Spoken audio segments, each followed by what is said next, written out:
शुभ सवेरा दोस्तों। 27 जनवरी 1963 को दिल्ली के रामलीला स्टेडियम में लता मंगेशकर ने एक ऐसा ऐतिहासिक गीत गाया जो कि राष्ट्रीय गान और राष्ट्रीय गीत के बाद राष्ट्रीय समारोहों में बजने वाला सबसे बड़ा गीत साबित हुआ। बोल थे, ऐ मेरे वतन के लोगों जरा आंख में भर लो पानी। इस गीत का अपना एक इतिहास है, क्योंकि यह गीत किसी फिल्म का नगमा नहीं है, बल्कि ये नॉन फिल्मी गीत है। तो 1962 की चीन के साथ जो हमारी लड़ाई थी वो हम हार चुके थे और हिंदी सिनेमा जगत ने शहीदों के परिवारों को सपोर्ट करने के लिए एक म्यूजिकल कंसर्ट का आयोजन किया था। इसी कंसर्ट में सी रामचंद्रन, जो कि उस समय के एक बहुत बड़े संगीतकार थे, उन्हें भी परफॉर्म करना था, लेकिन उनके पास कोई गीत नहीं था।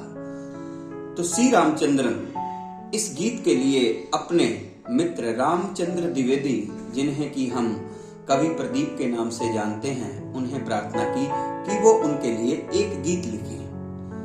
तो कवि प्रदीप, जो कि बड़े मस्त मौला और फकीर किस्म के कवि हुए हैं, वो समंदर के किनारे घूमते हुए उनके दिमाग में सबसे पहले इस गीत का मुखड़ा आता है, ऐ मेरे वतन के लोगों जरा आंख में भर लो पानी, जो शहीद हुए हैं उनकी जरा याद करो कुर्बानी।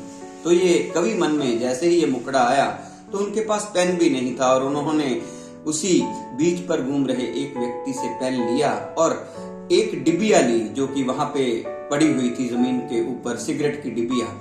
उसको फाड़कर उसके पीछे ये मुखड़ा जो था उन्होंने लिख लिया और घर जाकर इस गीत को वो पूरा करते हैं। और सबसे मजेदार बात यह है कि सी रामचंद्रन ने इस गीत को गाने के लिए लता मंगेशकर को चुना और उन्होंने सिर्फ इसकी धुन भेजी थी। और कवि प्रदीप ने ये नगमा लता मंगेशकर को थमाते हुए कहा था कि लता, ये गीत तुम्हें और मुझे अमर कर जाएगा। बात सच साबित हुई। लता ने जब ये गीत परफॉर्म किया तो शाम की जो चाय की पार्टी थी उसमें डायरेक्टर महबूब खान, जिन्होंने की इस कंसर्ट का आयोजन किया था, वो लता के पास आते हैं और उसे कहते हैं कि आपको पंडित नेहरू ने याद किया है। तो लता घबरा जाती है। जब वो पंडित नेहरू के पास जाती है तो पंडित नेहरू ने लता के सर के ऊपर हाथ फेरते हुए कहा कि बेटी, आज तूने मुझे रुला दिया। तो ये गीत जो कि लता को भी अमर कर गया, कवि प्रदीप को भी अमर कर गया, और सबसे बड़ी विडंबना आज मुझे ये लगी कि आज लता जी की बरसी है और आज ही कवि प्रदीप का जन्म दिवस भी है।